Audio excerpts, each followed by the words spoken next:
3PNR with Adam R.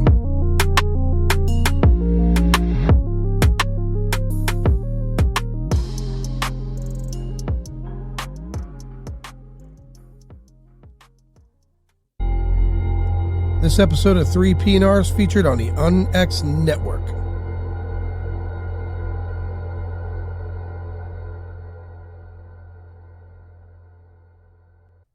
Welcome to 3PNR. I'm your host, Adam R., and joining me again on this episode is Douglas Wilson, Director of Investigations for MUFON of the United States. Douglas, how you doing, sir? I'm doing good, Adam. How are you? Good. I'm glad to have you back. Much to talk about. Always glad to be back. We'll open up with this. I am definitely going to go do an investigative documentary. I definitely want to get my lineup of equipment from you exact because, the camera I have, I remember I told you, a really nice one, but it's digital. And that's a problem. It is. Because I'm tracking down some film-fed still cameras, right, for photography purpose. But now I want to get some, I don't know, maybe you could recommend like a video camera that's film-fed, that's pretty good quality that I could do these investigations with. Man, I'm not much of a tech guy, but the only thing that I can think of off the top of my head is occasionally I see, usually around Christmas time, that some of the stores start to sell the old film type movie cameras, but I don't see them very often other than that. Right. They're hard to track down. They must be. And I would not be surprised. I would think that a place to check might be at a location that processes movie film. They should know where you can get one, and they may even sell them there themselves. Agreed, because that's what I'm going to need. I want to make sure that when I obviously I'm going to take this digital camera mostly to record the operation start to finish. There's nothing missing.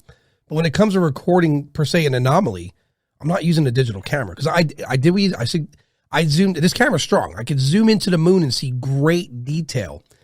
But then when I go to my computer, go to post, I do recognize that it's just recreating the pixel. It's not true image. It's just recreating what it's initially thinking it's seeing. Yep. And each time you resave that file on a different device, that device further pixelates the image. It takes the format that you've downloaded and it further compresses it to make it a smaller file on that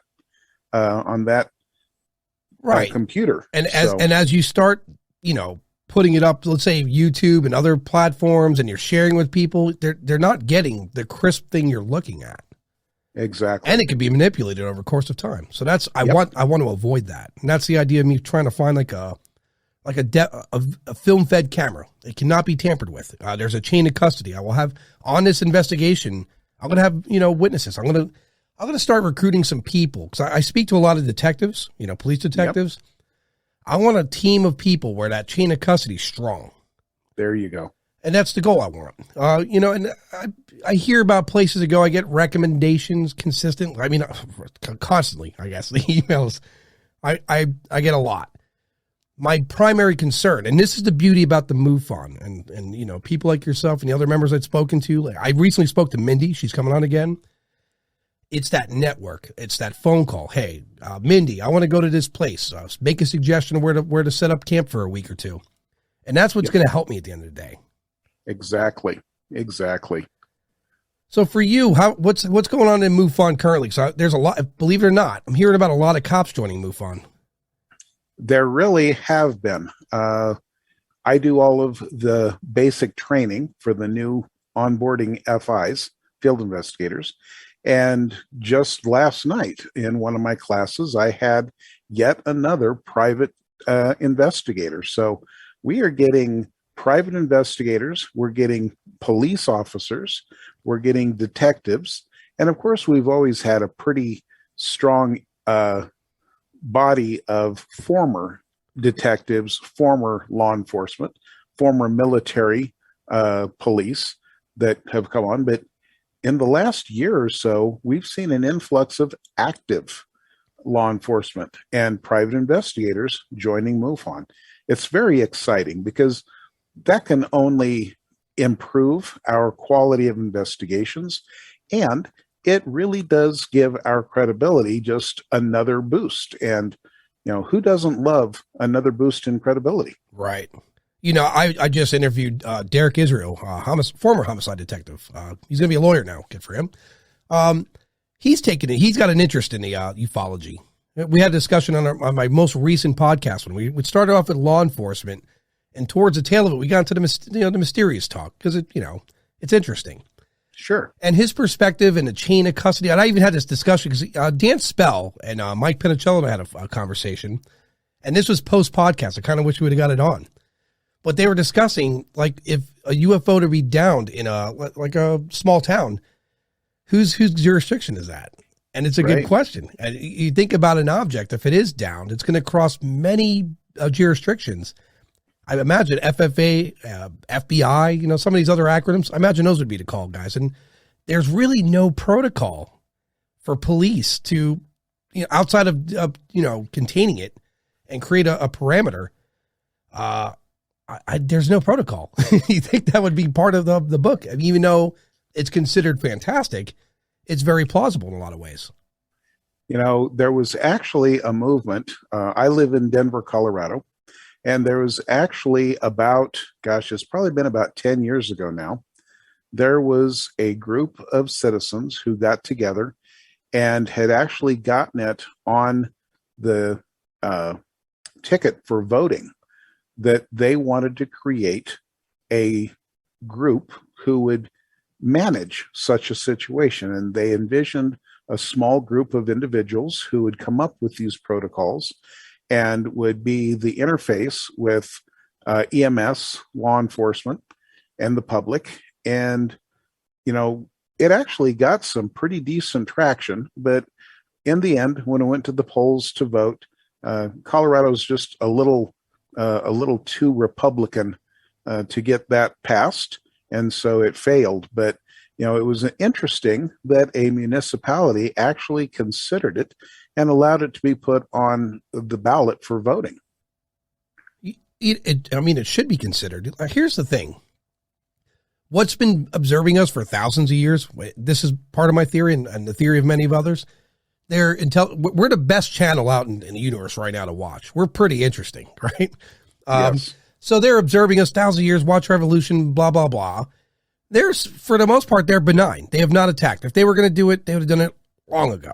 They would not have waited for us to have, the power of the sun in the form of a rocket. Now, that being said, they should have protocols because these are benign. Who's to say somewhere down the road, another intelligent group discovers us? They're not going to, maybe they're not, their agenda is different, right? We should have protocols for this. The what if is one of the most dangerous things you could have, because if you didn't make room for it, there's a problem right there. What was that? The general said, hope for the best, plan for the worst. Right. Yep. And we should have that approach with everything, mysterious or not. I mean, regardless. And that being said, I'm talking to more law enforcement. Everyone I speak to now coming in the future, I'm going to ask, is there a protocol for this? And what do you think? And see if we get it pretty universal. Yeah. I don't know of any protocols for civilian groups such as local law enforcement, EMS, or possibly even FBI. They may not have a standing protocol for this sort of thing.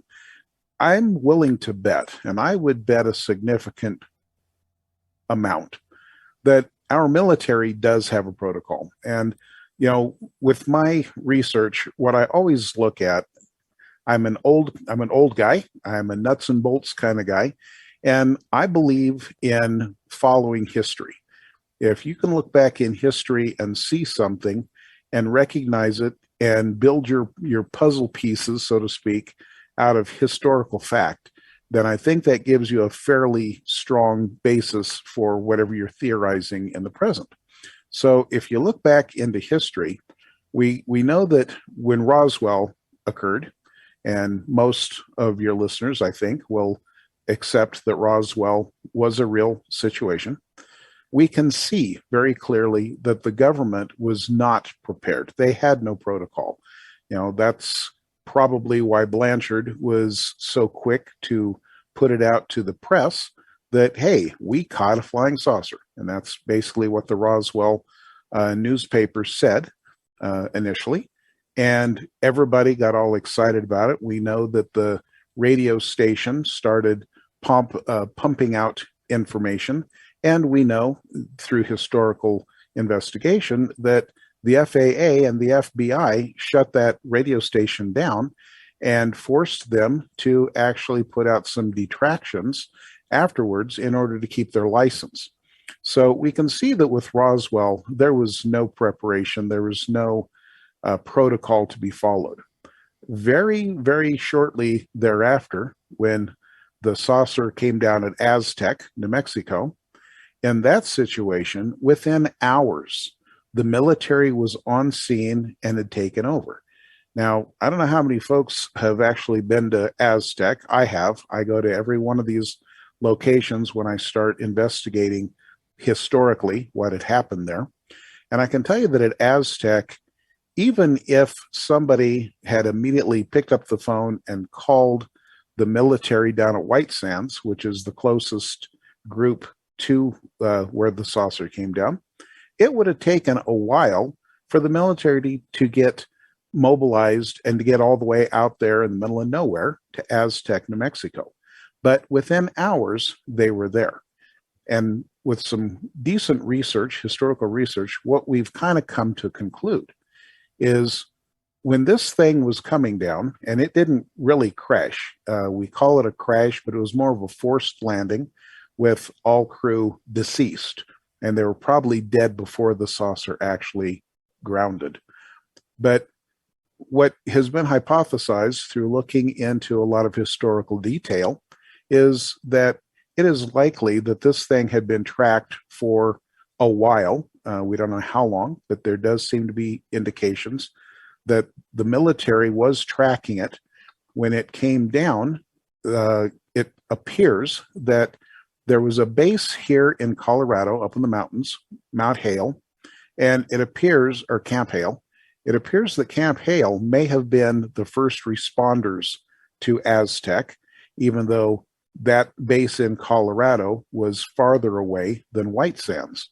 The reason we think that they made it there first was the initial reports from the civilians that the first military came in helicopters, and they did come in from the north.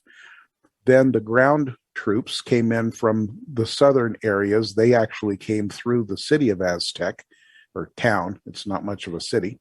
They came through the town of Aztec on ground and came up to the mesa. So it seems very likely that in that short time between Roswell and Aztec, that the military said, you know, if this happens again, we are not going to be caught sleeping.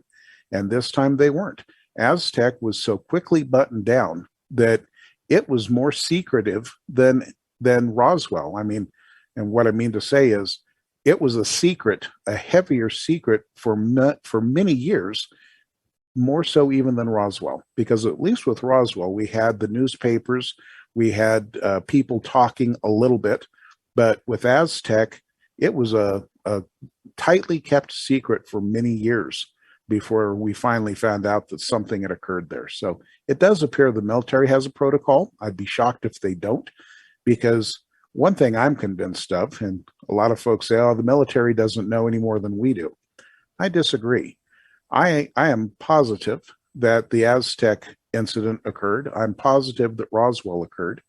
That being the case, the government has had in their possession, at least from the late 40s, UFO debris, and in the case of Aztec, an entire craft and bodies. So they know that this is real. I cannot imagine they did not maintain all this time a pretty solid protocol. They're just not sharing it, because to share the protocol would be to admit that they know something's going on. Right. And then you're speaking about, and it makes sense, because then you don't, if they were to share a protocol, that would be sharing it with the general public. And I'm not speaking negatively about people, but we're not exactly balanced, right? Exactly. So I just said this recently. We had a podcast recently. We're discussing this idea that if aliens were tomorrow were to come here, look, we're here, we're peaceful. People are like, nope, that's a devil. We got to kill it. And there's Exactly. mentalities like that. Yep. You know, and that's mostly exhibited amongst humans. We don't even agree with us. But back to the government knowing fully, I think so. Because let's talk post Roswell. In 1961, President Eisenhower warned us about the power of the military industrial complex. Yep. They definitely have more pull than any acronyms that are out there.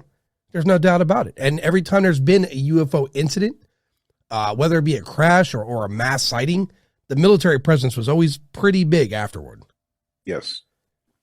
So but with no doubt in my mind, believe to a certainty, our government knows a lot more. And to be fair, they are responsible for how they give us the information. Now, you talk the 40s and 50s. We're still at that era. We're not exactly, in other words, we didn't have races equal on a bus, let alone in society, enough for us to give everything to humanity. We're not ready. Right. We definitely weren't ready then. We were God-fearing Christians, and if it's not from here, it's the devil's work, right? Yep. Fast forward to the 80s, we start opening up more. We're a little more receptive to the supernatural or things that are actually natural. We just unknown, I should say. And then you get to current times. And here's what I think personally. If UFOs were to come to fruition, it would be exciting for about a week or two with our youth, not our adults. I'm talking about our youth. It would be exciting for a week or two, and then they're right back in their phones, TikTok and social media and whatever. It would go over the head. I mean, some would grab it and they're like, "Oh, that's cool," but I don't think it would affect our youth nearly as much as it would the generations preceding that. And no. I think that's why we're going to get the spoon feed, and I think we're going to get to a disclosure even sooner because I think I told you about it. Private industry's going up now. They're going to space. They have the billionaire race is on. Who could do what? Who could do it faster? And I say this a lot, but you get one of these movie stars. I mean, we brought William Shatner up there, right? I thought that was really cool. And we get other movie stars and they have their phones or their recording devices and they see something, they record it. That's going straight to that's YouTube, and it's not going to be suppressed, not as easily anyhow. And that's what I predict for that. And I think you're right. And it's in one hand it's funny, amusing, and another way it's funny, sad. But with a lot of young people these days, and I can't say all of them, and I've got to give a shout out to my buddy AJ in Alabama. AJ, if you're listening, you're still the coolest college person I know. But for the most part, the younger set, they really couldn't care less about UFOs or aliens. They've grown up. I mean, my God, my own daughter, I love her, but she still says crazy stuff like, "Well, yeah, but when the zombie apocalypse hits, then you'll be sorry." This younger generation, they accept anything they see on TV or in a video game. They assimilate it as though it were real, and they just accept it. And if they've seen it in a video game and then you show it to them in reality, they're just like, "Okay, yeah, so what about it?"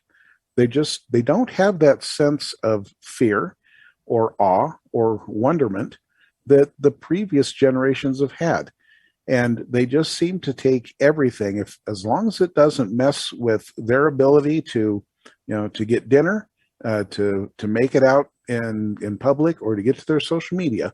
As long as you don't interfere with those three things, they're just fine with whatever. Right. So the government will, once us dinosaurs finally pass out, the government will probably just come to the younger generation and say, "Okay, so you've seen the latest Call of Duty, or you've seen the latest, Tomb Raiders. Well, yeah. Okay, then you know about aliens. Yeah. Okay, well, they're real." And society will go, "Yeah, so." Yeah, their reaction, their reaction, "Oh, that's really cool. I got to go do stuff." Yeah, exactly. It's just going to be okay. So no big deal. And that's what the government, I think, is waiting for. And, I said it when I was on your show before. That's the whole point to this, salting out these naval videos and saying, "We don't know what this is. It's an unknown, and yep, it's outmaneuvering our best warplanes." And the whole point there is they let a little information out and then they wait to see how it's received. And as long as people don't lose their minds and start objecting, then they'll go, okay, well, give it 6 months. Let's give them a little something more. And now let's give them a little something more. And as long as people continue to ignore it, and really, let's face it, the only ones who aren't ignoring it are those of us interested in ufology. Right. And the rest of the world thinks we're crazy anyhow. So as long as nobody is objecting, they're going to continue to give stuff out piecemeal. Yeah, but each time they do, they're going to stop and wait and try to see how is it received. And as long as it's not a negative push, they're going to slowly keep giving us information. Sure. And you know, with today, in today's world, we're more accepting of different people's agendas, titles, the Sachs, right? We're accepting of a lot of things, right? And it's good. It's a good thing. I mean, some of the stuff out there gets a little crazy because you're trying to shame people, but that's neither here nor there. The point is, we're more accepting now, and I hope anyway that in the next decade we really start looking past race, religion, and the differences. We start really being more accepting for people as people, regardless of whatever is your position in life, what your likes are, your dislikes, your gender. None of that should matter. We're one species. We're human. At the end of the day, until we can change that, it's that, And I think we're going to be a little more receptive to this. I think they are going to spoon feed a little, as you said, in probably half year spoon feeds information, because in a sense, it's not just preparation. You're desensitizing people. Because, I mean, if you take a look at what happened when they did that disclosure, or how about when the 2017 videos came out? That was huge. That was changing for me. And then when you saw the videos 4 billion times, like, all right, that's cool. It's normal. And the mystery started going away a little bit. Exactly. And, anthropology is my training. I got my first degree in anthropology. And the interesting thing to note is the way all of this has so quickly become part of our society's background. Now everything that comes into MUFON, it seems like virtually every object that we get a report on now, I don't care if it's round, triangular, it's a tic tac. People just glommed onto that term tic tac, and now a tic tac. I mean, I tell you, I wish I'd have bought stock in that candy company, right?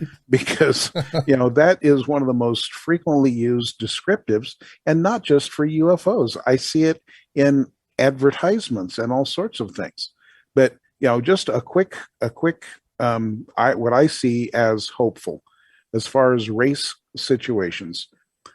As someone trained in anthropology, I am extremely optimistic, Adam, that it's not going to be very long, and there will be no further racial tensions. And what I base that on is the fact that, and again, this is something you can see every day in your life. What has our society done in just the last 2 years? You can't observe an hour's worth of television programming. You cannot observe an hour's worth of television programming without seeing most commercials are now blended families. I mean, I was laughing the other day because my wife pointed out that there was a commercial, and the parents, one was Caucasian, one was Black, and then the children were clearly, one was Asian and the other one was Middle East Indian. And it's like, now wait a minute, but it's a family. So the advertisement companies have really jumped on the bandwagon of showing us that families can be made up of anything. We've got television programs now that, gay lifestyle is just part of the accepted format. And, every TV show, I mean, every major movie, if you go to see, I'll take, for example, the Spider-Man. Recently, my grandson and I went to go see the most recent Spider-Man movie. And there are characters in that movie who have been around. The characters have been around in comic books and movies for like 3 or 4 generations. And nowadays, it's not uncommon to have them being of all different kinds of races, whereas when they're originally conceived, they were all Anglo-Saxon. They're all white Right. characters, and now those traditionally white characters are now being portrayed as Hispanic and Black and Asian. And what this tells me is we have become so accepting of this, and all of this media hype or media presentation is just furthering that, so that we are seeing more interracial couples than ever before, which means we're having more children who are born of mixed race. And the optimistic part of this is when we do this, the genes blend. And what happens when we have a African American parent and a white parent, and they have a child? The child tends to be, a pretty good mix of the two. So they tend to be a little lighter skinned than the one parent, and lighter eyes tends to be dominant in genetics. So, in another few generations, there's not going to be a whole lot of racial difference. We have more to be concerned about things like cultural differences than racial differences in the future. And my mantra is, hey, let's fast forward about 3,000 years, and we should have a pretty peaceful place, because we're all going to be the same race, and hopefully by then a world culture will have developed, and so we won't have to worry about cultural differences either. Right. And what you're describing, when people picture what America is, what you described is what I thought about years ago. Yeah. That's just when you hear about all these races blending, and whether you're gay or transsexual, whatever you are, you're the face of America, and then ultimately the face of humanity, and a representative of our species, period. It doesn't matter what you're. Again, I like that idea. I'm so hopeful. And I'm looking forward to that day coming where these differences are gone, because here's the thing. If you're an intelligent species and you're observing us, you didn't get to that point by having division. Obviously, I would say they have some thousands of years on us, because they would have to go through that evolution and overlook that. But here's the thing. When we're going to colonize another planet, the application is not going to have a box for race. It's not going to have a box for religion. It's not going to they don't care your political agenda. What can you contribute to the transformation of this planet? Yep. That's it. It's real simple.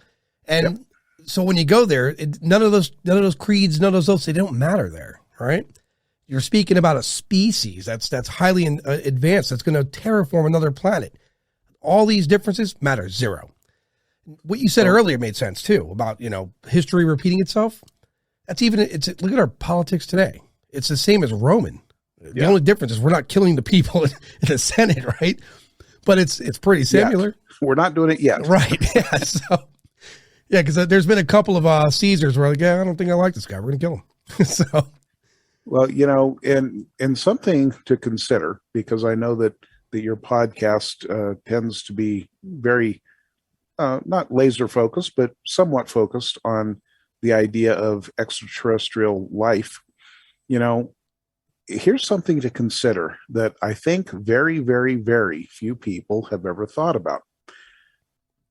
We know from our experience on Earth, we can look around and we can see that there are so many different types of any family of animals.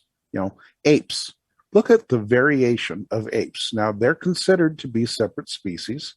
You've got chimpanzees, you've got bonobos, you've got gibbons, you've got gorillas, you've got orangutans. And if you look at any group of animals on Earth, it's the same thing. We've got foxes, hyenas, wolves, dogs, bears, and then we've got other groups where we've got, the ass, the horse, the zebra, all of these different things. The only species that seems to dominate Earth as a single species is man. Yep. I think that is an anomaly.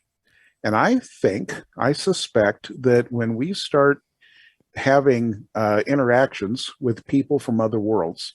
I think that what we're probably going to find is that on many of those worlds, they didn't work down to a single intelligent species. I have a suspicion we're going to find that there are multiple species of intelligent life on many planets. It wasn't that long ago that here on Earth we had at least 4 existent species of higher functioning primates. You know, we were here. We had, Neanderthal man. We had various other of these groups who lived and interacted during the same time period. So if we hadn't managed to kill all the others off for whatever reason they became extinct, think of how much different it would be today. Yeah. We have difficulty with a single species of mankind just because of a difference of pigmentation. You know, if we had multiple species here, I think we would really be the circus of the universe for these other groups to come look at. Oh yeah. You know, I mean, we're tuning in on us right now from anywhere is interesting enough, right? It's got to be the best comedy act going. Yeah, I mean, there's everything. There's drama, there's murder, there's comedy, there's it's insanity here. You know, if you want to watch a good war movie, that's any day of the week here. Tune in. So, like dolphins, super intelligent creatures. Personally, I watched this documentary on dolphins. I love documentaries, and they exhibit such intelligence, really highly intelligent. Then it made me think, like, why aren't they involved? And then it struck me. They can't use tools. They can't escape their environment. They're limited to what their evolution speaks to as far as, intelligence. They're seeing apes now using tools. They're approaching the Stone Age.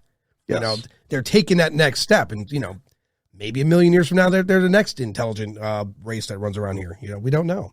I strongly believe this in my heart. I think there's, especially when you look at the vast amount of solar systems and galaxies, there's definitely other planets with intelligent life on it.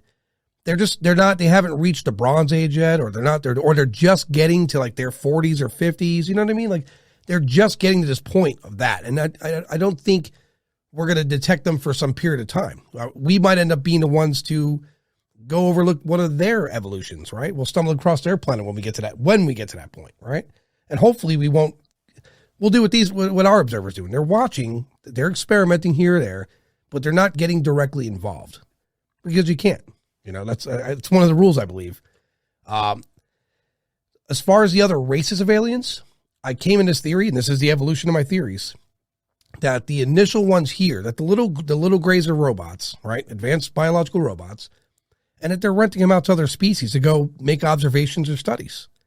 And there's like a set rule or something of that nature, because for thousands of years, for them to not have physical direct contact or sit down and speak to us has to let you know we're definitely under observation.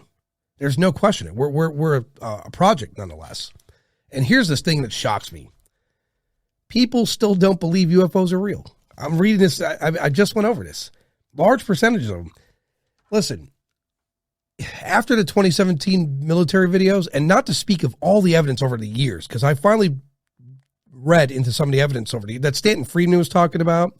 Yep. It's overwhelming, the amount of evidence. But so you want to say that's hearsay, that's fine, credibility or not. But after those videos from our government, our military, come on. I don't care what you say. Those things are performing that way. There's no way you don't believe. And then there's people like, well, then they could be ours. No.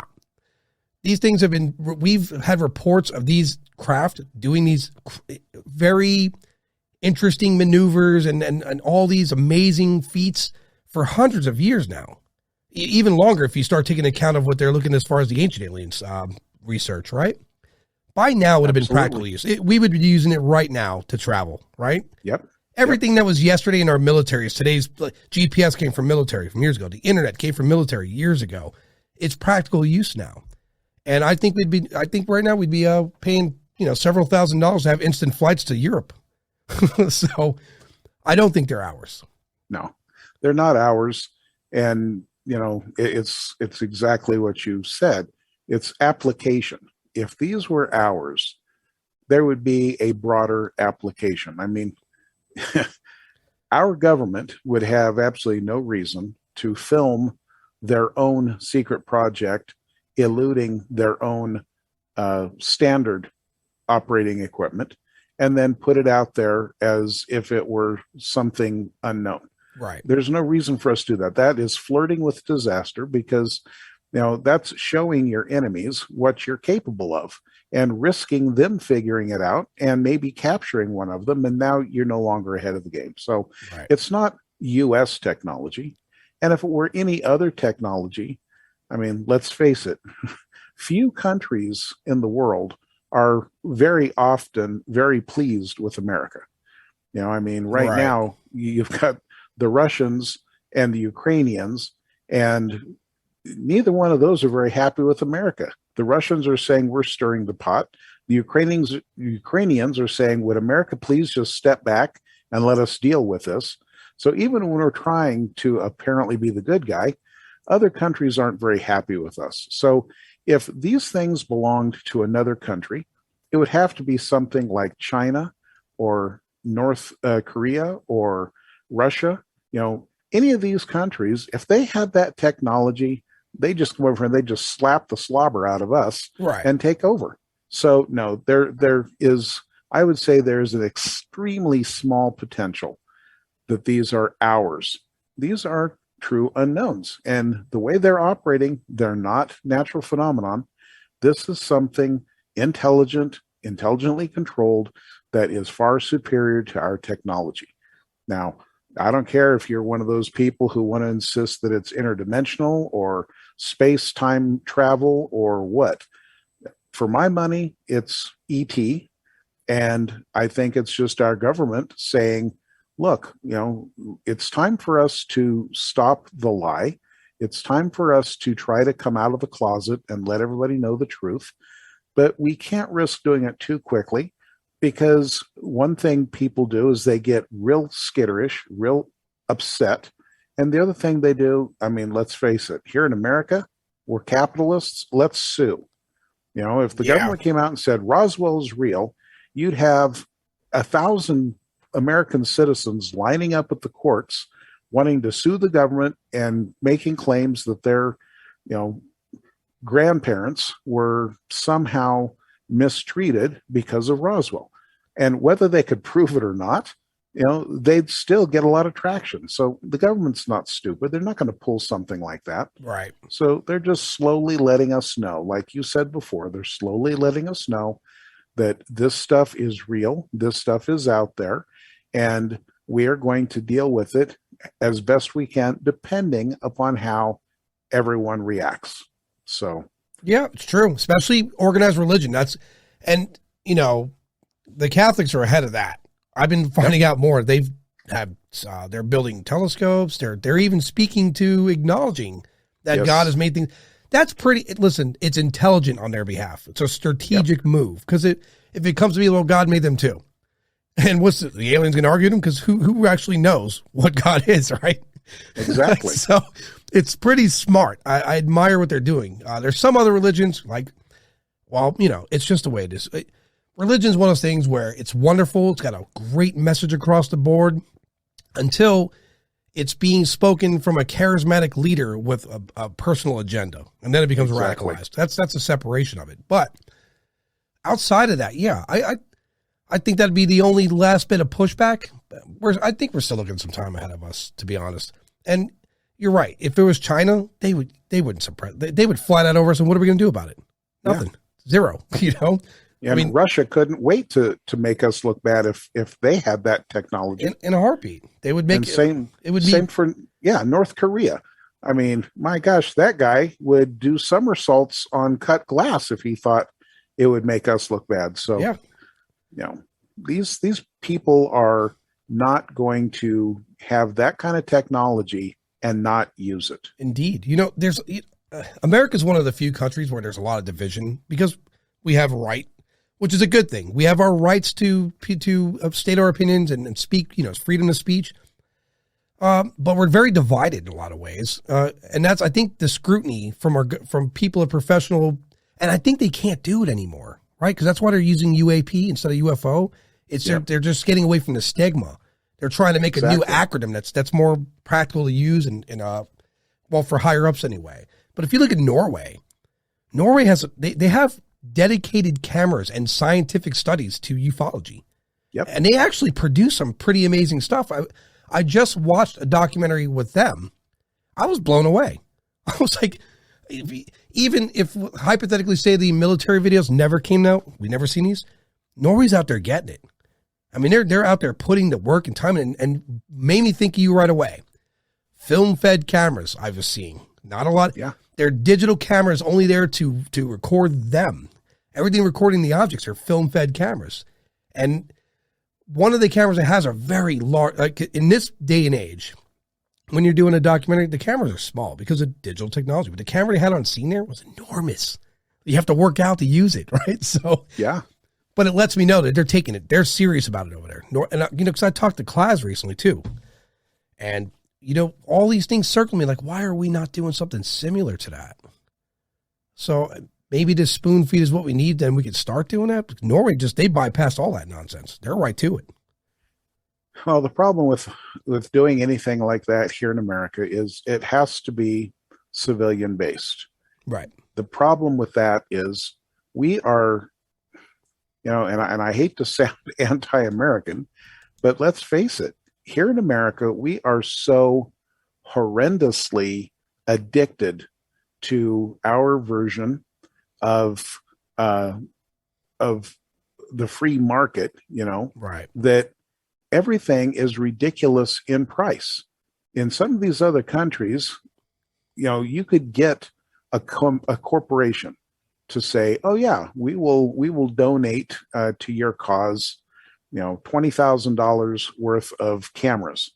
Here in America, the capitalism here is so strong that any camera corporation is going to look at you and say, what's in it for me? Right. If you want my camera, pal, you pay for it. And, you have to have a film fed? Well, let me get one out of the closet and dust it off, and we're going to add a few zeros after the back of it. Never mind, it cost us pennies to make 20 years ago. Yeah, we're going to throw the word vintage on it and make you pay more. Exactly, because it's something you have stated you need. Yep. So, that's a big hindrance to us here in America to be able to be open and do these things. And the other thing is stigma. The American people are so divided, and not just in politics, which we see that in a huge way, but also in just how they want to interact with one another. Everybody wants his piece of the pie. And if they think that the other guy is about to get something, they'll sabotage the other guy and try to get it for themselves. Where in other countries, we see people working together. Klaus is such a perfect example. My gosh, that guy started out, he already had the largest library, UFO library in the world. But, he could have, if he'd have been American, if he'd have been in America, he would have used that to his own gain. Instead, he parlayed that to help others get one of the biggest UFO related collection of artifacts together. And then not to rest on his laurels, then he turns around, and he's been here in the US more than once, helping some folks here get big collections. If he'd have been an American, he'd have been forcing people out of business, forcing people to sell off. And if he couldn't get them to give their stuff to him, he'd have figured out a way to get them to destroy it, because if I can't have it, nobody can, is the American mentality. So we've got so many obstacles, social obstacles to overcome here in America before we get enlightened enough to where we can start doing the things they're doing in every other country. Here in America, it doesn't have to affect me. UFOs, if they don't affect me, that's fine, but I'm not going to let you manage to get something on the ticket for voting because I don't believe in it. I'm not going to let you put that out there and maybe get a program going. That's a lot of what happened here in Denver when we tried to get our I think they call it the extraterrestrial committee.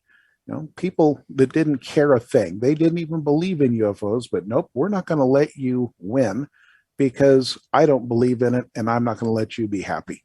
So that's the sad part. But the good news is other countries, you know, Argentina, Mexico, France, Norway, Japan, these countries, they've said, hey, this stuff is real. Our government has not denied it. And now we're working overtime to get this stuff out there and to investigate.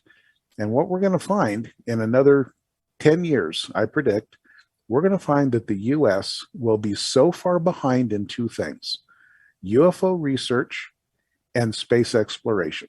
Yep. Because even the space exploration here, it's capitalism.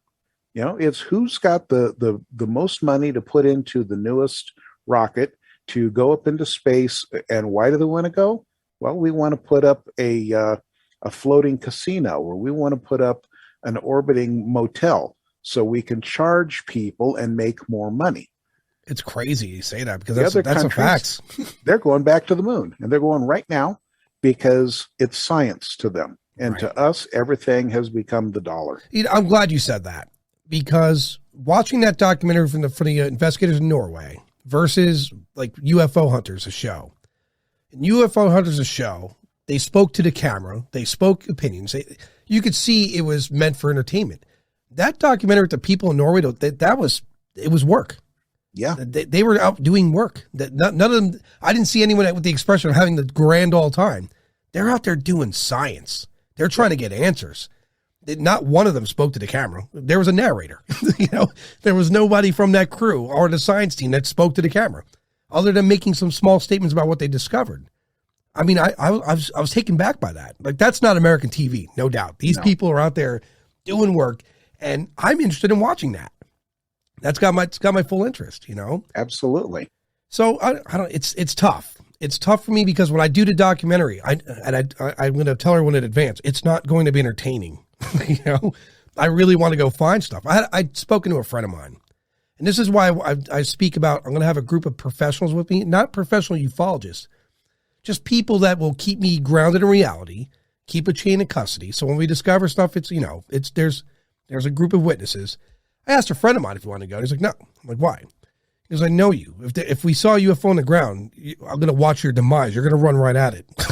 So I was like, that's just my nature. That's why there's other people documenting. I'm going to document as well, but I'm going to that thing. If I see Bigfoot, granted, it might be the last day you guys ever see me, I'm going right for it. I will not go home empty-handed, you know? So that's the approach I take. And the people in Norway gave me that vibe. Like, they're out there. There's no comforts. They're in this field and it's freezing wherever they are, yet they're documenting, and they're using their knowledge, and they have paperwork. I was amazed by this. They're just writing down everything. Even if it was minuscule nothing, they were taking note of it for comparison.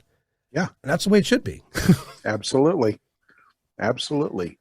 You know, and you should be proud. The MUFON, every single person I speak to from MUFON, whether they are an experiencer, whether they've experienced nothing, they want facts. They're in this for the facts. They're not in this for the glory. They're not looking to turn $1 from this. They're out there for some facts. They want to find the truth, you know? Absolutely. And another Absolutely. guy, that's right, Rick Warner just spoke volumes of it. He has he has his own website. He does his own investigating. I had him on recently, and he was talking about how impressed he was with the training and et cetera at MUFON. And he's doing his own. Here, let me get it for you. It's Extraterrestrial Research Center. His own little thing he's doing, and even him, he's another one. Just wants facts. You know, wants to get out there and find what he could find. And this all around, it's a good thing. It's a great thing. So it absolutely is. And I have to make a quick plug here for MUFON, if you don't mind. Sure. You know, I've got to say, and I've been doing this for over 45 years, and I only came to MUFON about 16 years ago. But being in MUFON, I am so proud of the people that I work with. You know, and you know, I'm the I'm the director of investigations for US, but I don't feel like any of these people work for me. They all work with me, and I work with them, and I'm humbled to work with some of these people. And just to toss out some names, we've got people here. Mindy, you had her on your show, Mindy Totfest. That woman is amazing. I think you had Katie Grabowski on. If you haven't, you should. I'm going to get her soon. I haven't gotten out to her yet. I will get her. She is so busy. She's attending, or she's presenting, I should say. She's presenting at so many different UFO productions and locations these days. She's highly sought after. She's an amazing person, and we've got other people too. We've got Bob Sparing. He's the international director of investigations. He's my international counterpart. Wonderful, wonderful man. We've got all of these incredible people, the people you've spoken to and had on your show, Chris DiPerno, all of these folks. We got a gentleman down in Georgia right now, Melvin. And I won't say more than that because I don't know how Melvin feels about being spoken about on podcasts. Too bad, Melvin. I'm going to find you and get you on. He's highly intelligent, highly dedicated gentleman. He's recently become the state director for us down there in Georgia. We've got so many people in MUFON, and please, all of my MUFON family and friends, I love y'all. I apologize that I can't sit here and just read off all of your names, but we get shut off. But these people in MUFON, they are dedicated. They are hard working. They are very dedicated to the truth. And so I just want to say to the listeners out there, if you're not in MUFON, my question to you is, why not? Right. Because I got to tell you, if you really are serious about finding out information about ufology, whether you're into the experiencer realm or whether you're into orbs or crop circles or cattle mutilations or just good old-fashioned UFO investigations and alien contact, if you're interested in this stuff and you feel that you could be a contributing factor, for heaven's sakes, consider joining MUFON. We will train you. I get people all the time that say, well, I thought about it, but I don't have anything to bring to the table. Everyone has something to bring to the table. Everyone has a unique skill set. Everyone has a unique set of historical data points in their memory that they can bring to this business of investigating.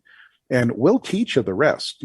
I teach all of the new FI trainees. I have a basic training course that I personally teach them.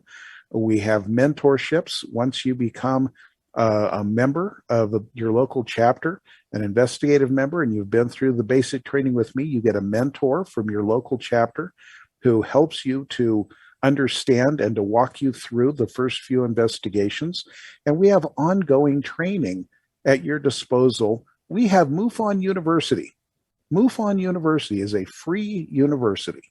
Now, I have to say, we only open it up to MUFON members because otherwise we would have so many people trying to take courses there that we wouldn't be able to get our own people trained. Right. So it is exclusively for the MUFON field investigators. But the point is, if you have a desire and you have an interest and you have the ability, and this is probably the biggest challenge, if you have the ability to separate yourself from your own feelings, from your own, and we all have our own biases, but if you can separate yourself from that for, an hour at a time, so that when you're dealing with a witness, you're actually recording their experience and not overlaying your own biases on top of it. If you can do that, we can teach you the rest.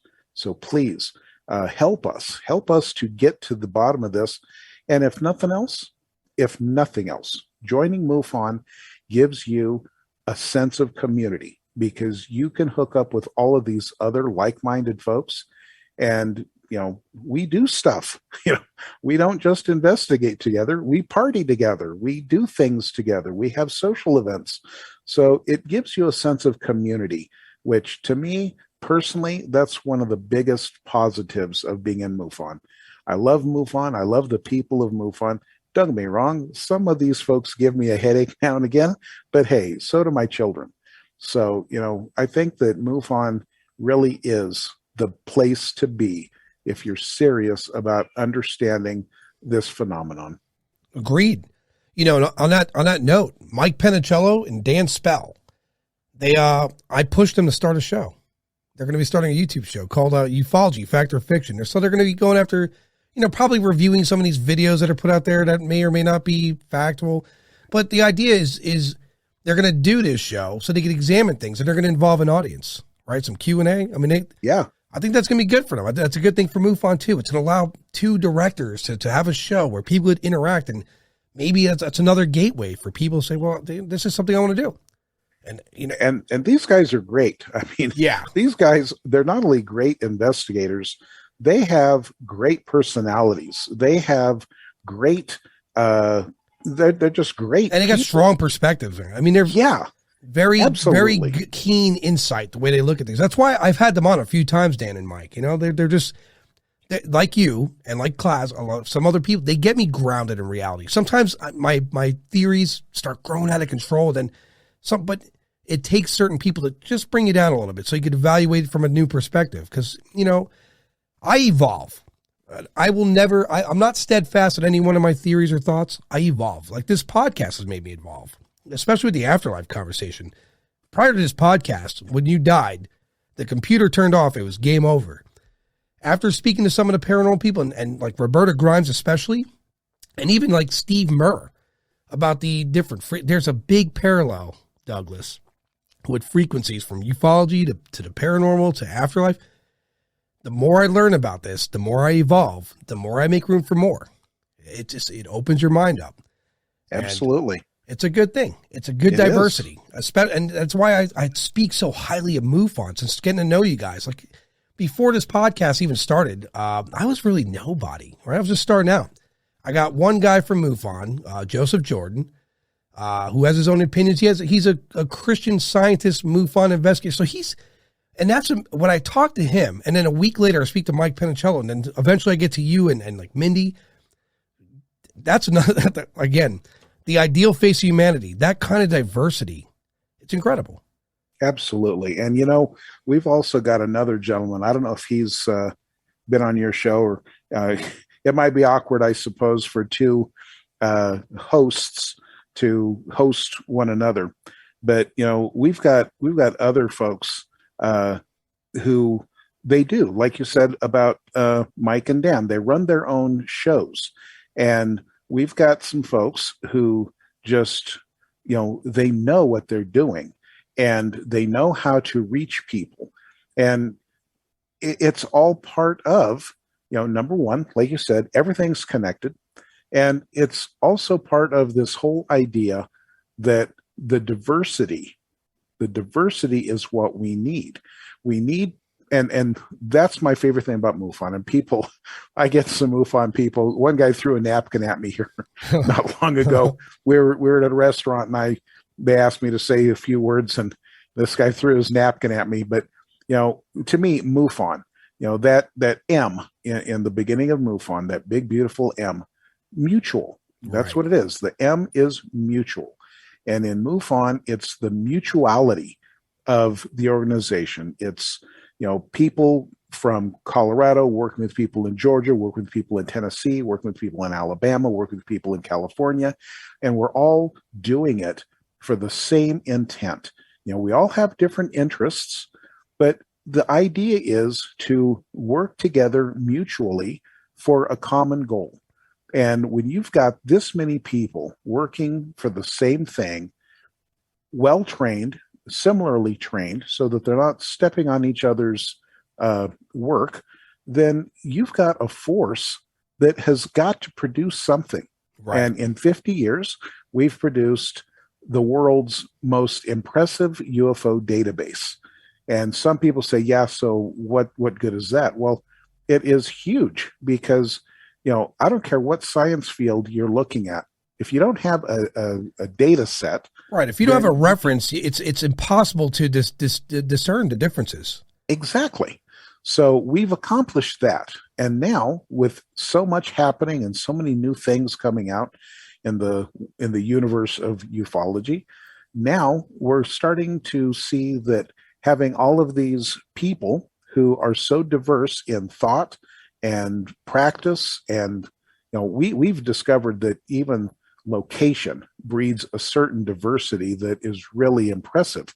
People on the East Coast, some of the things they will automatically come up with are quite different from the people who, down in the Southwest. So when we get those people together in a think tank, you don't miss anything. You Right. just don't miss a thing. So I really feel that, MUFON is, like I said, it's the place to be if you want to make a difference in ufology. Yeah. I mean, I've had other hosts on the show too. Christina Gomez, Krista Preno even does his own little show now. Margie K, she's running shout out to Margie on X Network. Race Hobbs, shout out. It's interesting because I get different perspectives, like from other hosts and from other investigators. So, and it's good. And same like with MUFON, the investigation. When you bring that much information to a table, it's hard to miss little things. And yeah. I firmly believe there's no real bad information. You just got to know how to filter right. So you have to absorb everything in order to get a proper filter going, or else you're going to miss something. Exactly. So yeah, I mean, to their credit again to MUFON, I think the training, the amount of diversity, the amount of people involved, I commend it. I think it was a great job. I think they're doing fantastic, and that's why I love having you on the show, right? Because I put you on a different tier of what people, especially when I want to investigate. I know an example. A week ago, I'm like, I'm going to do this. I'm going to do this documentary, but I'm going to do it right. And then I was like, well, I guess I got to talk to Doug again because now I got to figure out what I'm going to use for equipment. I need to get my checklist going, right? Because I'm not going to go out there with just, I should have brought this. I want to know. So it's good. It's good to have. That's the idea of the network. That's the strength of that. A guy in Colorado could give a guy in New Hampshire some information that might help him on his investigation. Couldn't do that a long time ago, right? Lack of communication. So. Exactly. And, I think I won't deny being an old guy. I sometimes pine for other times that I can recall in my life when things seemed a lot easier than sometimes they are anymore. But, I'm so excited when I think about the here and now with all of this stuff happening, for the first time since the 40s, back in the 40s and 50s, really, there was a lot of speculation and a lot of openness about UFOs. But, ever since the military pretty much put a lid on everything, there hasn't been that. And now here we are for the first time in my life, the government admitting that something's out there, the government sharing these really pretty amazing videos with us. And they've started to loosen up on documents as well. And I don't have my notes in front of me, so I don't want to misspeak, but there is so much that people don't realize about the Pentagon. How the Pentagon has tried in the past to give us little bits of information similar to what they've done recently. And in the past, it has not been well received. And so you can see historically, you can see where they started to maybe test the waters a little bit, to give out information and then quickly shut it down, right. Quickly clamped a lid on it and waited, another 10 years or whatever to maybe ease a little something more out. And as soon as they saw that there was any kind of negative pushback, they clamped down on it again. Now, for the first time, they're giving us stuff and we're looking at it and we're going, oh, okay, instead of trying to make, something negative out of it. So I'm very optimistic about the future of ufology. And, I think it's one of those things that we're finally, in the next decade, we're finally going to start to really shine and come into our own. For heaven's sakes, MUFON has been working recently to get folks to lobby for us in Washington, and they're succeeding. used to be somebody, if you'd have tried to get someone to lobby for something like MUFON, they'd have laughed at you. Right. And now they've got lobbyists going, oh yeah, I can do that. So, things are opening up. Things are getting better. I don't think we're going to get full disclosure anytime soon, but things are definitely getting better for those people who are interested in ufology. Agreed. And what we said earlier, I think about, over the next decade, when we start that process of like not looking at one another as a race or a religion, when those divisions are removed, I think that's when disclosure comes to front. I think that's when we start learning more, because absolutely, yeah, you have a species that's more symbiotic, right? We're thinking in line. I don't believe that we're going to have any reason not to know the truth. That's in that case, because even President Truman, firm believer in UFOs. Yep. The biggest problem with government, and before we close, we'll talk about this guy because I'm trying to track him down. Richard Doty. Oh. Man, I talked to Dan and Mike about him. I didn't know who this guy was because, again, before the podcast, I wasn't really deep into research. I wanted to start this podcast and research as I went, as opposed to just trying to know as much as possible in beforehand. I read about this guy, Richard. I see him in a couple of documentaries. It's an absolute mystery to me. Turns out he was in the Air Force. He was giving misinformation to some people, making them seem crazy, allowing there to be a bigger stigma on it already. He's right at the center of a lot of stuff like the 80s, 90s. Like he really did some damage. Yeah. And now he is campaigning on the other side for truth. So I'm going to tell you, I've spoken to some people that are investigators off podcasts, and these are very serious investigators. They don't share their work with anyone. They're waiting to do one guy said, let me read this to you. 12-year study. He wants to give 12 dedicated years to his study, meaning he doesn't want to be he doesn't watch documentaries. He doesn't speak with other investigators. He wants his research to be uncorrupted. Anyway, I've spoken to him off podcast, quick interview. He didn't give me a lot, but he's a skeptic, completely skeptical that something happened to him in 2016. I'm sorry. Something happened in 2016 that completely turned him around. Like he's all in now, believes. His background's in science. He's got his family, he's a very respected member of community. So whenever he decides to come out, I'm interested in knowing his work. He didn't tell me any of it other than he was a skeptic, and something in 2016 completely turned him around. And so he's found something. Yeah. And that's a healthy thing. And I hope I would hope there's a lot more out there that because maybe this guy represents a larger body of people that are doing this research, and they're being, to not have a corruption or an outside influence or anything like that. They keep their work to themselves for some period of time, and then they release it. I mean, the way he stated me, that shocked me to hear that. You're going to wait 12 years, even if you find something awesome? That's just the approach he has, I guess. Yeah, it's, and I have to say that it is fun. It really can be fun to be involved in this kind of research and this kind of activity. There's no substitute for experience. If you can experience something in life, it just so much more likely to heavily affect you. And whatever this guy did, I suspect he experienced something. He didn't just read somebody else's book or listen to a new podcast or watch another episode of Ancient Aliens. I suspect he experienced things. And one of the things I like to do is to occasionally throw out to people, so to your listeners, I'd like to say, experience things. Don't just read about them. Don't just listen to them or watch them on TV. And an excellent way to do that, if you're interested in things to do with ufology, there are plenty of UFO symposium type things going on all around the country. We've got stuff in Arizona. We've got stuff on the East Coast. We've got the MUFON Symposium, which kind of travels around the country a little bit. By the way, this year it's going to be here in Denver. Yeah. But I encourage people, you know, look, find out where some of these events are occurring.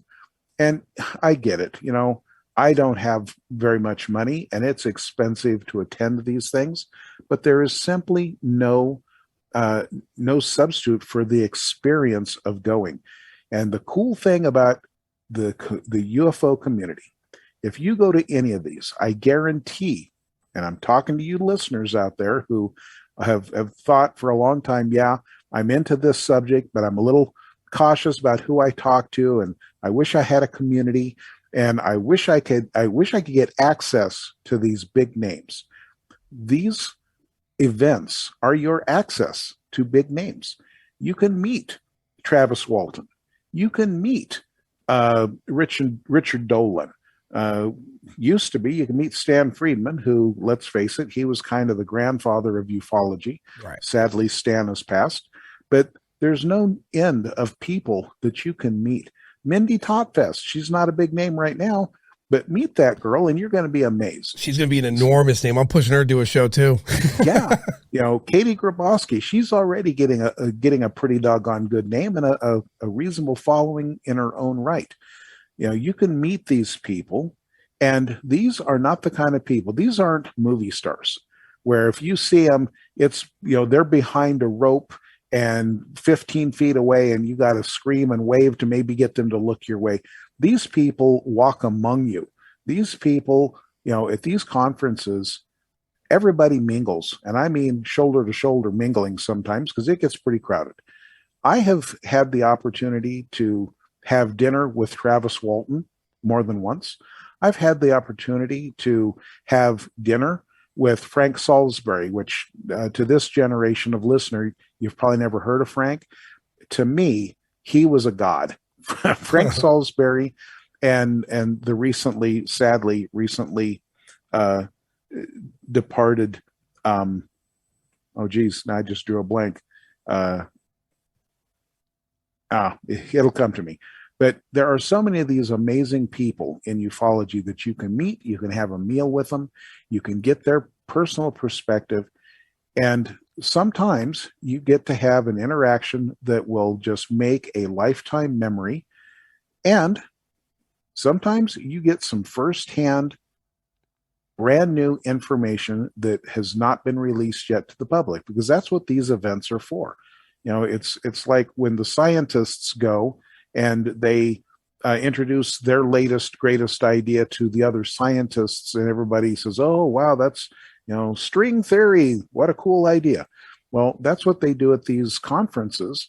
Are these UFO people, they bring their newest stuff and they introduce it. And this is in Denver this year, you're saying, yeah? Yep. This year, the MUFON Symposium will be in Denver this year. What is that? What day, what timeline? Oh, it's going to be July. It's the first part of July. I know the 8th is in there because it's my birthday. So it's like July 7th, 8th, and 9th or something like that. It's right there around the 8th of July. It's that weekend. So whatever weekend closest to the 8th of July may be, it's going to be that Thursday, Friday, Saturday, Sunday. Maybe I'll come out there, set up a booth.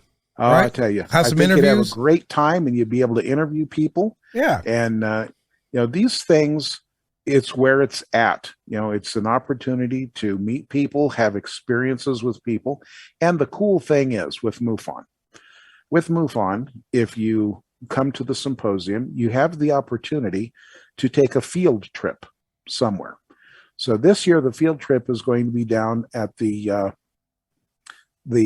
Air Force Academy, but whenever they have it in Las Vegas. So for you folks out there who have always thought, I wish I could get to Area 51, but I'm a little nervous about trying on my own, go to the next MUFON Symposium in Las Vegas, because every year it's in Las Vegas, they do a field trip out to Area 51. Now, they don't take you on the secret base. They don't get you arrested or anything like that, but they take you out there so that you can see up close and personal.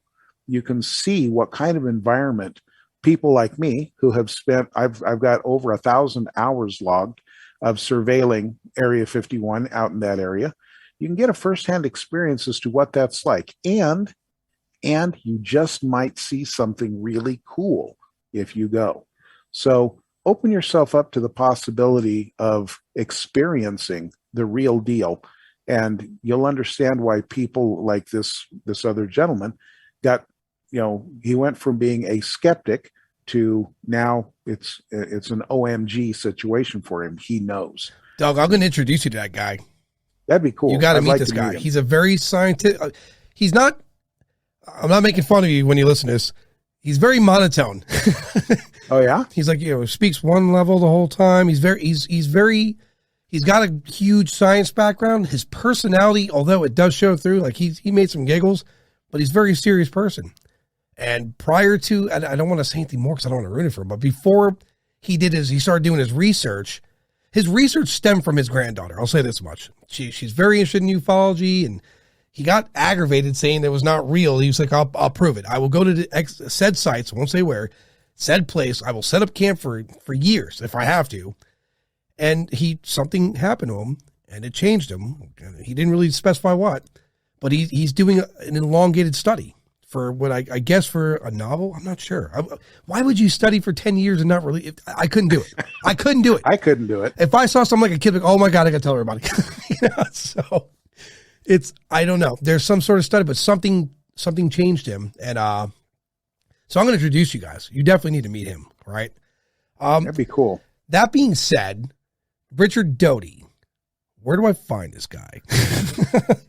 I don't know. And I'll tell you, I try to be very open-minded. I try to be very accepting. And I know, because I too have a background. Shh, don't tell anybody. We all have backgrounds. Richard Doty makes me nervous. I got to tell you, if you're going hunting for this dude, I respect that. Yeah, I see what you're saying. It's something I would not do. And I don't want to malign anyone, but Richard Doty has been at the center of so much extreme controversy in ufology. He has been, sometimes he's been portrayed as the good guy trying to help get information out. At other times, he's been portrayed as the arch villain trying to misdirect and get people into trouble. One thing that I think probably is true about Richard Doty, and I don't know the man, I've never met him, but I would say that probably one thing that is true about him is if he shakes your hand, when you pull it back, count your fingers. And it's not that I think he's a crook, but I think that he's one of those nebulous personalities that you just you can't let your guard down. You can't assume that the interaction is going to be positive. And I don't mean that he would hurt anyone or that he would say something that would be overtly negative, but whatever he says, you're not going to know. Is this true? Yeah, is this not true? Is this good information that I can put out, or is it going to get me in trouble if I repeat it? So he's just kind of in my mind, he's probably one of the last of the guys in the dark suits and dark shades that nobody really quite knows what he looks like. And he stands in the background and you just don't know what he's up to. Yeah, I can't find any contact information for him. Yeah. Nothing. And every podcast I do, there's a generalized idea what we're going to speak about. I don't have I keep notes from all my off podcast interviews. I keep notes, right? So that I could reference with you or other people. But when I'm podcasting, like with you and I, we're just having a conversation, right? With him, I actually had to sit down and say, what would I talk to this guy about? How would you even approach it? I had to write out a list of 20 things to ask him. And I put little points by him, meaning I'm asking this and I want to know this, right? Because it's bizarre. I watch him on a few documentaries, and then I watched this other thing where people are speaking about him. Like you said, man, there's a lot of crazy stuff surrounding that guy. Yeah. Like a person, I guess, committed suicide because of the misinformation or something like that. Anyway, I'm not exactly sure. But when I hear these things, I'm like, holy shit, what is this guy doing? Yeah, those are the things that you hear.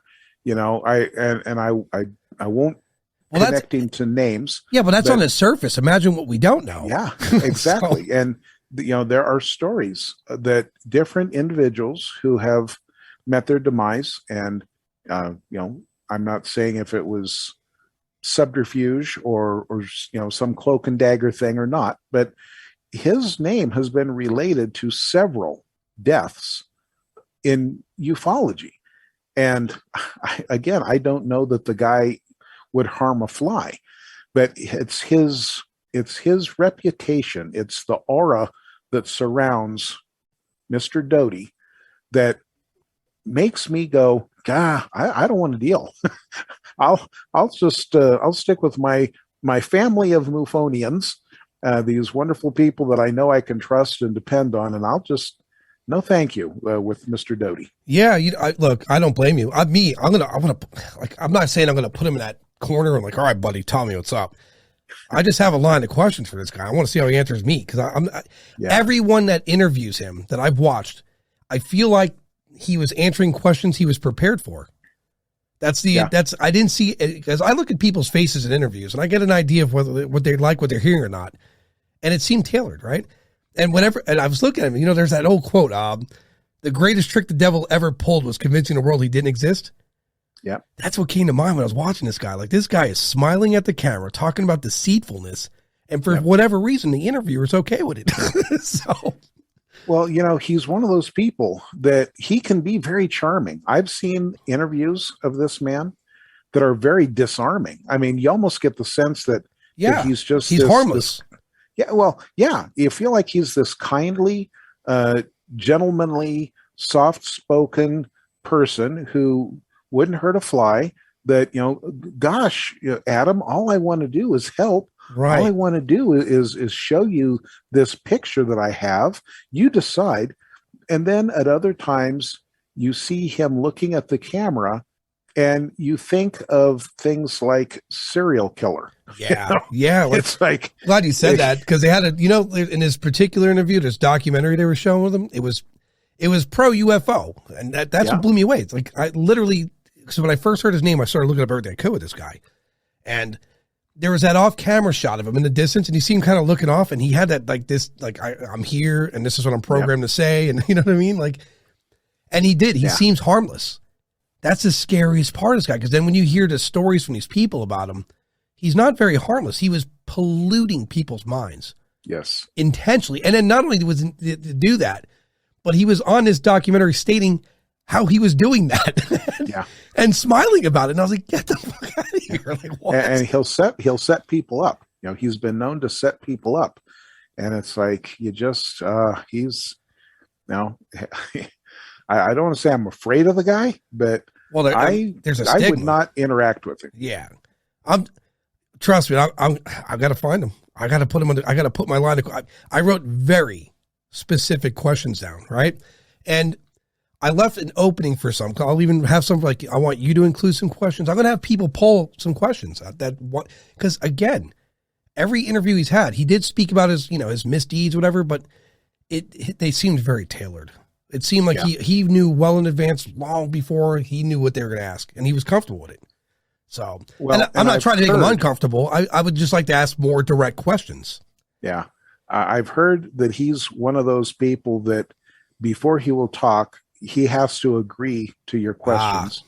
And, he needs a contract. It's like, okay, show me the questions. Okay, you can ask me this, this, and this, but if you ask me this, show's over. Got it. Kind of thing. And I think that's why he is so, because he's never stumped. He's never even given pause. Yeah. If they ask him a question, snap, there's the answer. Snap, snap, there's the next one. So, he's an intriguing individual. You familiar with Six Sigma training? Yes. So when you look at after this podcast, when you get the opportunity, look at his interviews, watch his eye contact, his body gestures, and his hand position. That's all I'm going to say. Pay attention to that and understand that it's not just that he was prepared for questions. Yeah. He fully convinces himself prior to the interview what he's going to answer, how he's going to answer, and how he's going to react. He's trained his body to be in such a way that you can't discern the difference from bullshit or not. Yeah. So I believe I would not be surprised. I paid close attention to that. Every interview he does, his body posture, his hands, the way his eyes gaze, the way he doesn't look directly to camera. He looks off and to the right of it slightly. And It never changes, no matter what year or what interviews. And this is only in a few weeks of me learning about the guy, right? So he's already given me a vibe, and you're getting a vibe, so now I know. Now, that's another fascinating part of ufology, though, is the personalities that have been a part of it. Yeah. And there are people who have played very pivotal roles. They only show up on the scene for a very brief time, but they play very pivotal roles. And then you can't find them. They no longer seem to exist. And then you've got other people who, they seem to be the common. Leo Sprinkle. That's the wonderful gentleman who recently passed away from Laramie, Wyoming. Leo was one of the foremost. He was the original psychologist willing to work with UFO experiencers and abduction experiencers. And Leo passed away this year. Wonderful, lovely man. He was so kind. I had him when I was the state director in Colorado. I had him come down a number of times and do presentations for us. And one day he came down, and I forget exactly what I said, but in my introduction of him, I made a horrible misspeak, and the whole room just gasped. And Leo just laughed, and he played it off. He was such a kind soul, just one of the most amazing people. I just spoke about him recently with Raymond Schmansky. Yeah. He was just brought up in the conversation, Yeah. Leo was such a wonderful guy. That's one of the notes that I wrote down a couple of years ago. Said if I ever get around to the interviewing people, I would like to speak to him. Yeah. So it's interesting. And that, he's one of those names. And what made me remember his name was he's one of those people who, and there are people like Leo whose name is a constant thread from way back all the way up until, unfortunately Leo passed away now. But there are other people whose names are like that. And initially you see their name and you go, haven't I heard that name before? And then, you look at something several years later and you'll see that name again. It's like, hey, that guy came up again. But you can't quite put your finger on some of these others. With Leo, it was always, he was the helper. He was the guy helping people get through these experiences and understand what had happened to them. But some of these other people, one of them was an FBI agent from way back when. And that man's name it's like a thread throughout the history of ufology. And every time you hear this guy's name, you just shudder because it's like, oh crap, something bad is going to happen or his name would not be involved. And so you've got those kind of people who just, their name is ubiquitous. Right. But then, there are some who, and Richard Doty is one of those people. His name has become ubiquitous. It's everywhere. And every time you hear it, you go, oh man, here we go. Yeah, man. I got to tell you, every time I wouldn't have even given this guy another thought if I didn't hear and see this one documentary some time ago. And I was like, what the how is this guy even like on TV smiling about this? Right? And that's what made me ask Dan and Mike about it. So to my listeners, if you have questions for Richard Doty or have some way to contact him, put in comments. Any questions or comments? I'm going to track him down. I don't care what it takes. You know how I am, Doug. I'm going to find him somehow. But yeah, there's the stigma to him it's creepy. There's a lot of nonsense around that guy. And again, but then it's hard to say he doesn't look threatening because who the hell would have thought Jeffrey Dahmer was dangerous? Right.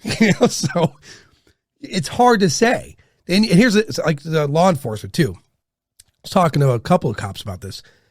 People, if you get pulled over and you're upset about the cop pulling you over, be okay with it. Just take your ticket or fight in court, whatever you got to do. But understand, if it wasn't for a traffic violation, they would never have caught Ted Bundy. Exactly. So, to be honest with you, like it's a weird circumstance how things work out. But back to the point of not threatening looking, that Richard guy doesn't look like a threatening guy. But then some of these other people out there did horrendous things don't typically look like the threatening guy next door, right? That's it. You know, I'm a pretty tattooed guy. I work out a lot. I mean, I probably look dangerous, but I'm really not, you know? So it's crazy. I don't know. Douglas, it's been a pleasure. I always enjoy speaking to you. I definitely want to have you on again. And the next time we speak, I want to hear more about your experiences at Area 51 and some of the things you've gotten to see. We'll make that episode. Well, I always thoroughly enjoy my time with you, Adam. And I hope that your listeners appreciate the dedication that you have put into this podcast, because it's not easy chasing us crazy people down and getting us to sit still for an hour to interview us. And you do a heck of a good job, and you make it thoroughly pleasant. So thank you for that. I appreciate it, Doug. It's always a pleasure. We'll do this again. All right. Have a good night. You too. Bye-bye.